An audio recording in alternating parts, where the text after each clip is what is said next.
शादी का माहौल था।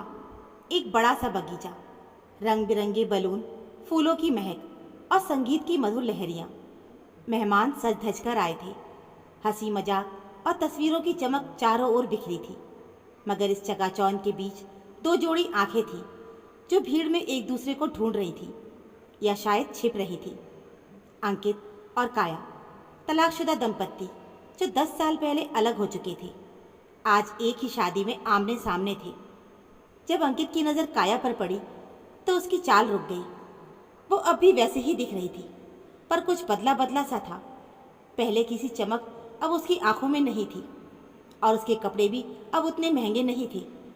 फिर भी उसमें एक गरिमा थी, एक शांत ठहराव, जैसे वक्त ने उसे बहुत कुछ सिखा दिया हो। काया भी अंकित को देखकर सिहर गई।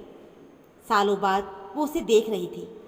वो आदमी जिससे उसने कभी प्यार किया था, जिससे लड़ाई भी की थी, और जिससे अलग हो जाना ही एकमात्र रास्ता लगने लगा था। अंकित खुद को रोक नहीं पाया। वो काया के पास गया और कुर्सी खींचकर उसके पास बैठ गया। कुछ पल दोनों चुप रहे, ना कोई मुस्कान, ना कोई शब्द, बस आंखों की भाषा चल रही थी। आखिरकार अंकित ने ही बात शुरू की।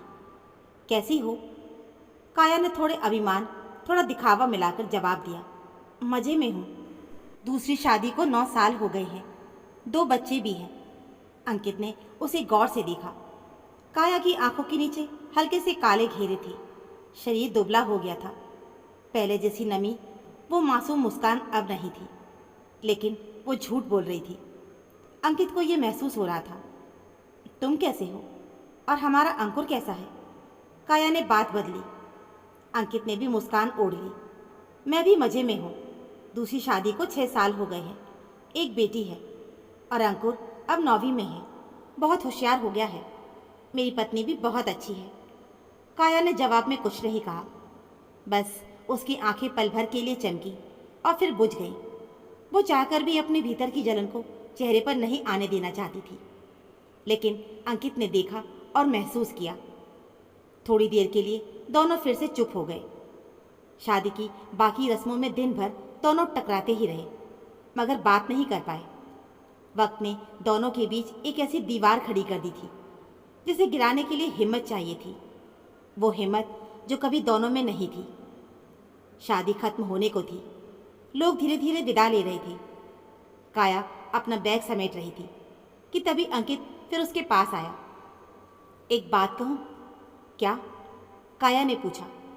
अंकित ने गहरी सांस ली और बहुत धीमी आवाज में बोला, जिंदगी वही थी जो तेरे साथ गुजरी, अब तो बस दिन काट रहा हूँ। काया को जैसे किसी ने झकझोर दिया हो। उसकी आंखें नम हो आईं, गले में कुछ अटका सा लगने लगा। वो खुद को नियंत्रित करते हुए बोली, मैं भी पछता रही हूँ। एक शराबी और गंदा आदमी पल्ले पड़ गया है। रो रो कर दिन काट रही हूँ। अंकित ने अपनी आंखों का पानी छिपाने के लिए मुंह फेर लिया और फिर बोला, हम दोनों मूर्ख थे जो छोटी छोटी बातों को बड़ी बना लिया और अलग हो गए। अगर थोड़ा सब्र कर लेते तो शायद आज हमारी कहानी कुछ और ही होती। अब काया रो रही थी। उसके आंसू किसी बंधे हुए बांध की तरह बहने लगे। मैं भी उन्हीं पलों को याद कर करके जी रही हूँ। वो लड़ाइयाँ, वो बहसें, वो छोटी छोटी खुशियाँ, सब याद आती है। अंकित ने कुछ कहने की कोशिश की, पर शब्द नहीं निकले। काया ने चुपचाप अपना बैग उठाया और चल दी। अंकित उसे तब तक देखता रहा जब तक वो आंखों से ओझल ना हो गई। 8 साल इतना वक्त साथ गुजारा था दोनों ने। पहली मुलाकात कॉलेज के दिनों में हुई थी। काया अपने विचारों में तेज थी और अंकित जज्बाती। प्यार हुआ, शादी भी हो गई, लेकिन जल्दी ही दोनों की जिंदगियों में खटास आने लगी। काया चाहती थी कि अंकित समझदारी से घर चलाए, खर्चा कंट्रोल में रखे, माता पिता को सम्मान दे। वहीं अंकित चाहता था कि काया उसकी बात माने, उसकी प्राथमिकताओं का ध्यान रखे, उसको समझे, उसकी हर कमजोरी को नज़रअंदाज करे। छोटी छोटी बहसें बड़ी लड़ाइयों में बदलती गई। एक बार दोनों ने अलग कमरे में रहना शुरू किया, फिर हफ्तों बात नहीं की। फिर तलाक का नोटिस भेजा गया। कोर्ट में आखिरी बार जब दोनों आमने सामने बैठे थे तो बस एक दस्तखत ने 8 साल के रिश्ते को तोड़ दिया। अंकुर, जो उस वक्त सिर्फ 5 साल का था, माँ और बाप दोनों की ओर देखने लगा। अदालत ने उसकी कस्टडी अंकित को दे दी, क्योंकि काया नौकरी में ट्रांसफ़र ले रही थी और बच्चे को वक्त नहीं दे पाती। काया की शादी किसी जान पहचान वाले के जरिए हुई। शुरुआत में सब कुछ ठीक था, पर उसका पति शराबी निकला। गाली गलौज, मारपीट और उपेक्षा उसका नसीब बन गई। कभी कभी वो सोचती कि अंकित बुरा नहीं, बस जिद्दी था। शायद मैंने उसे समझने की कोशिश नहीं की। वहीं अंकित की दूसरी शादी ज़रूर शांत थी, पर उसमें वो गहराई नहीं थी जो काया के साथ थी। उसकी पत्नी ठीक थी, समझदार थी, पर उस हंसी का स्वाद जो काया की बातों में था अब अंकित की ज़िंदगी में नहीं रहा।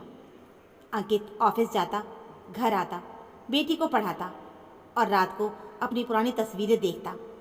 उसकी अलमारी में अब भी एक डायरी थी जिसमें काया के लिखे पुराने खत थे। वो अब भी कभी कभी पुराने गानों पर उनके झगड़ों की बात की सुलह याद करता। बिछड़कर समझ आया कि प्यार क्या था। उनकी आज की मुलाकात ने दोनों को एहसास कराया कि प्यार कोई कहानी नहीं होती जिसमें सिर्फ खुशियाँ होती हैं। प्यार वो कला है जिसमें झगड़ों के बाद भी साथ निभाने की हिम्मत होती है। काया ने जब आखिरी बार मुड़कर नहीं देखा तो अंकित के मन में कई बातें उथल पुथल करने लगी। क्या ये आखिरी मुलाकात थी? क्या उन्हें फिर कभी मिलने का मौका मिलेगा? शायद नहीं, मगर इस एक मुलाकात ने दोनों के दिलों में सालों से जमी बर्फ को पिघला दिया था। अंकित अब रोज़ सुबह उठकर अंकुर को स्कूल छोड़ता है, मगर अब उसकी आंखों में नमी है।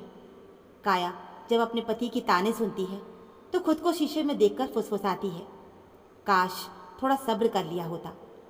उनके बीच अब कोई रिश्ता नहीं बचा था, मगर जो बचा था वो था यादों का रिश्ता। एक ऐसा रिश्ता जो तलाक की मुहर से मिटाया नहीं जा सकता था। तो दोस्तों, हमारी आज की कहानी में बस इतना ही। उम्मीद है आपको हमारी कहानी ज़रूर पसंद आई होगी। कहानी अच्छी लगी हो तो प्लीज़ वीडियो को लाइक और चैनल को सब्सक्राइब ज़रूर कर लीजिएगा। मिलते हैं फिर एक और ऐसी नई कहानी के साथ। कहानी सुनने के लिए आप सभी का बहुत बहुत धन्यवाद।